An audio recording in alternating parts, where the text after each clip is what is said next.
மாற்று ஊடக மையம் அனைத்து கலைஞர்கள் வாழ்வாதார கூட்டமைப்பு நடத்தும் சென்னை லயோலா கல்லூரியின் முன்னாள் பேராசிரியர் டாக்டர் திரு காளிதாஸ் அவர்களுடைய ஒருங்கிணைப்பில் கலை வழியிலான கல்லூரி கனவு பயிற்சி முகாம் மே 1 முதல் மே 15 வரை சென்னை காட்டுப்பாக்கம் அரசு ஆதி திராவிடர் தொடக்கப்பள்ளியில் நடந்து வருகின்றது.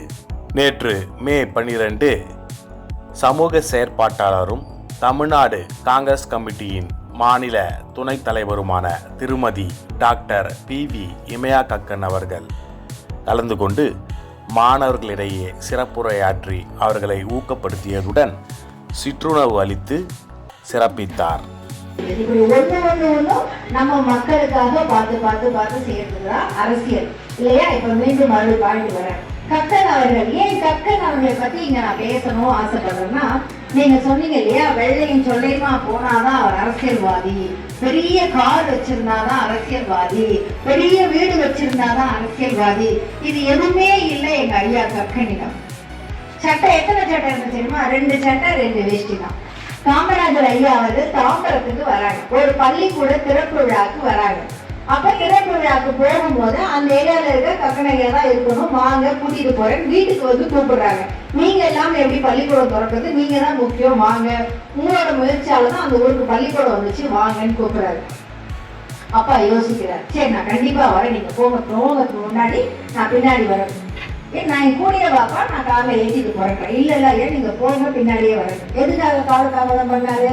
அவருக்கு இருந்த இன்னொரு சட்டையும் அழுக்கா இருந்துச்சு, அதை துவைச்சி காய வச்சு மாட்டிட்டு ஈரத்தோட ஓடுறாரு. இப்படியும் அரசியல்வாதிகள் இருந்தாங்க இல்லையா? அந்த மாதிரி அரசியல். இப்ப முன்ன பேசின ஒருத்தர் சொன்னாரு, கக்கரையா அது போலீஸ் துறை அமைச்சரா இருந்தார். உங்களுக்கு தெரியல, அமைச்சர்கள் பத்தி தெரியல, அமைச்சர் தான் மிக உயர்ந்த பதவி அரசியல்ல. அமைச்சராக இருக்கும் போது கக்கனையா போலீஸ் துறை அமைச்சரா இருந்தாரு.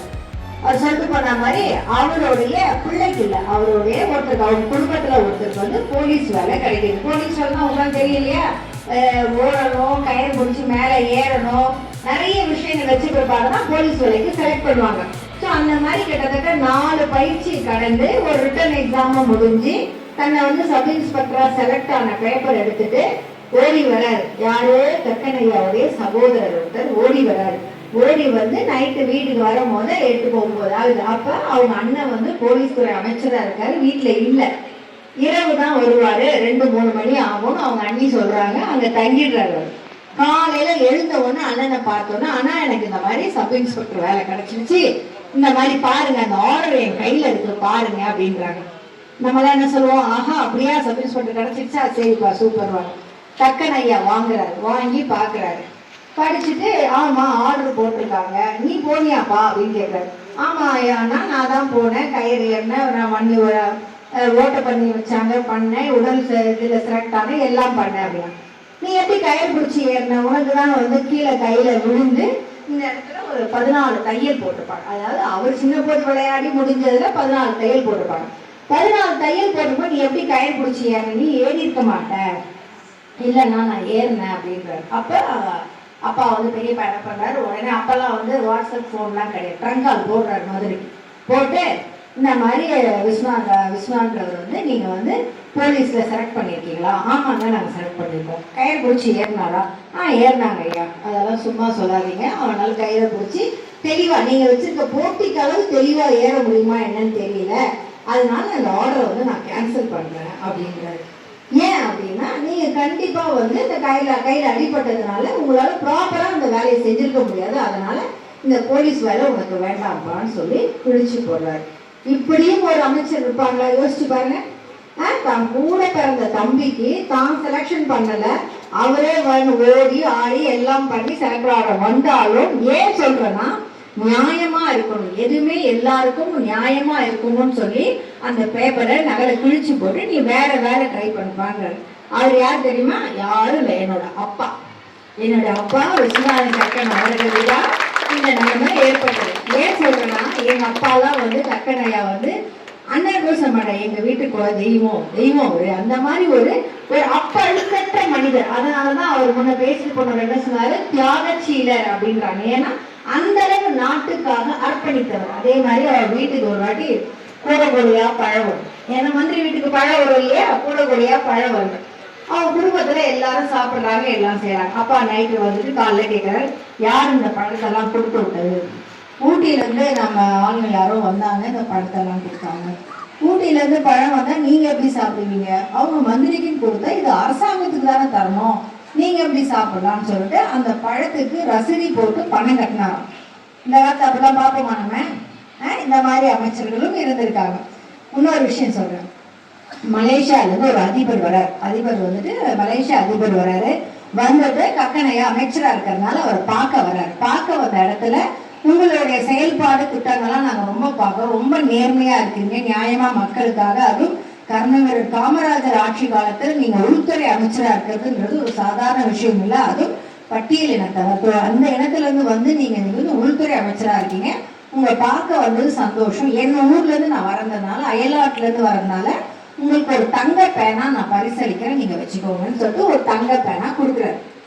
நம்ம தான் வாங்கி அழகாத்துக்கு பேக்ல வச்சுக்கோம். அப்ப என்ன பண்றாரு, அந்த பேனா பாக்குறாரு, இப்படி திருப்பி இருப்பி பார்த்துட்டு அவர் ஆபீஸ் ஸ்டாஃபை கூப்பிட்டு போய் பில் போட்டுட்டு வாப்பாங்கிறாரு.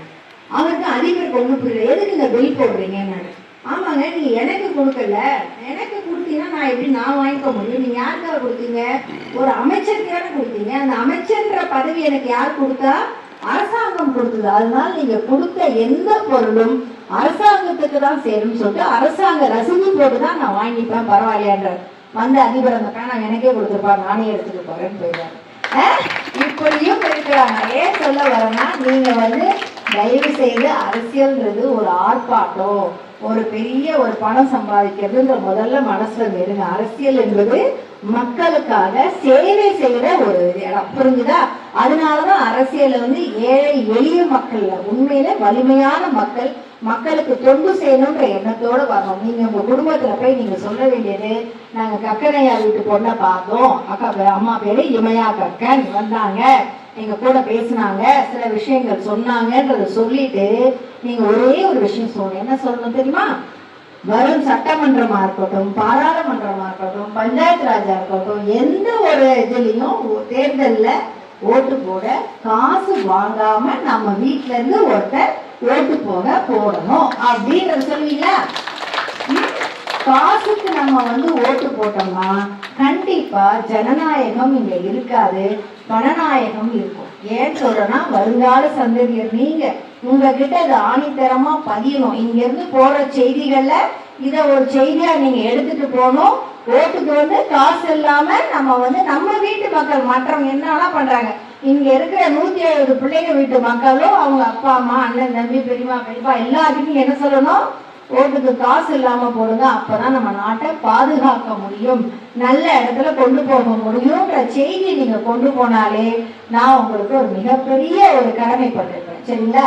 பல விஷயங்களை கத்துக்கிறீங்க, அதுல இதுவும் ஒரு விஷயமாக இன்னைக்கு எடுத்துட்டு போங்க. நான் பேசிட்டே இருப்பேன். ஆகியால பிள்ளைங்க எல்லாருக்கும் சாப்பாடு வந்திருக்கு, சாப்பிட போவோமா? ரெடியா? சரிப்பா, நன்றி, வணக்கம்.